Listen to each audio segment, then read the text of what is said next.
So Susan Collins is concerned about her Senate race, and I know she'd be concerned about a lot of things, but she's gonna take this concern seriously because it may cost her career. And her team is not happy that Graham Platner withdrew from the race. She knows that Platner would have distracted voters from her policies because all she talk about is Platner's scandals, never about her own policies or achievements because she's been a MAGA bootlicker and her policies have been terrible. And now Maine Democrats might elect someone in the primary that will defeat Susan Collins. Susan's past electoral history as a juggernaut will finally be over. If it's not over this election cycle, she might be like them roaches that be surviving everything. But in fact, she's low key kind of dumb because on the campaign trail, she said she doesn't regret her vote for Brett Kavanaugh. And mind you, he was one of the justices that overturned Roe v. Wade and has been extremely MAGA in the Supreme Court.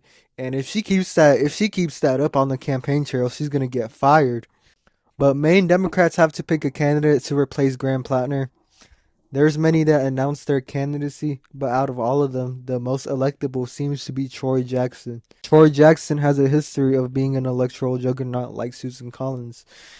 Um, he won his Senate district that voted for Trump by 11.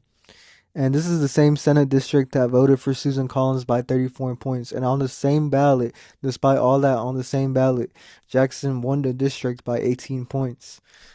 And you might be thinking, and that's pretty incredible, mind you, but you might be thinking he's probably a conservative Democrat, a Dino, or another Jared Golden or something, because he's in a Democrat in the red district. But nah, his policy platform seems to be similar to Sanders or Sherrod Brown. In fact, Troy Jackson ran for Maine's governor's race, and he received the endorsement of Bernie Sanders.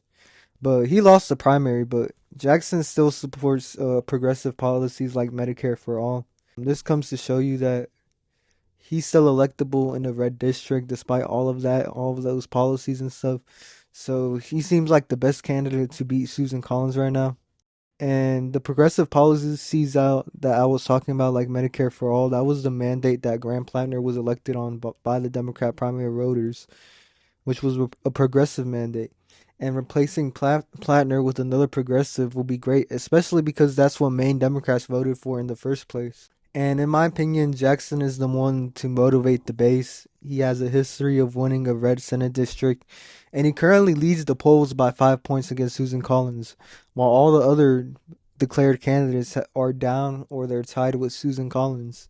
And the other two candidates, they kind of seem mid. Bellows is Maine's Secretary of State, but she wasn't elected. In Maine, they do it differently. Like they appointed the legislator elects them basically. And she actually ran against Susan Collins in 2014 and lost in a landslide. And I know you might be saying 2014 is an extremely different environment to today because it was less polarizing back then. But like it still makes you a little wary because she lost to Susan Collins in the past. You might be getting a little deja vu from the race. And if she wins the primary, if she gets nominated by the Democrat Party. And she's currently tied with Susan Collins in the latest poll. So who knows if she might be the strongest candidate we might pick. And Shah, he has been getting hate from other Democrats, particularly Illinois Democrats, because of how he handled a deadly outbreak in Illinois. And we low-key don't need another scandal-played candidate. And if a known Democrat figure like Tammy Duckworth endorses against you, it's game over.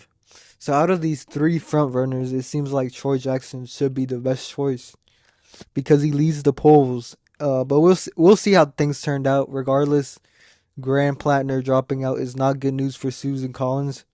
And hopefully Maine voters will tell Susan, you're fired come this November. Your MAGA agenda has done nothing for the state of Maine. Get out of here. Pack your bags. You're fired, Susan. And unfortunately for Susan Collins, Chuck Schumer is going to stay out this race.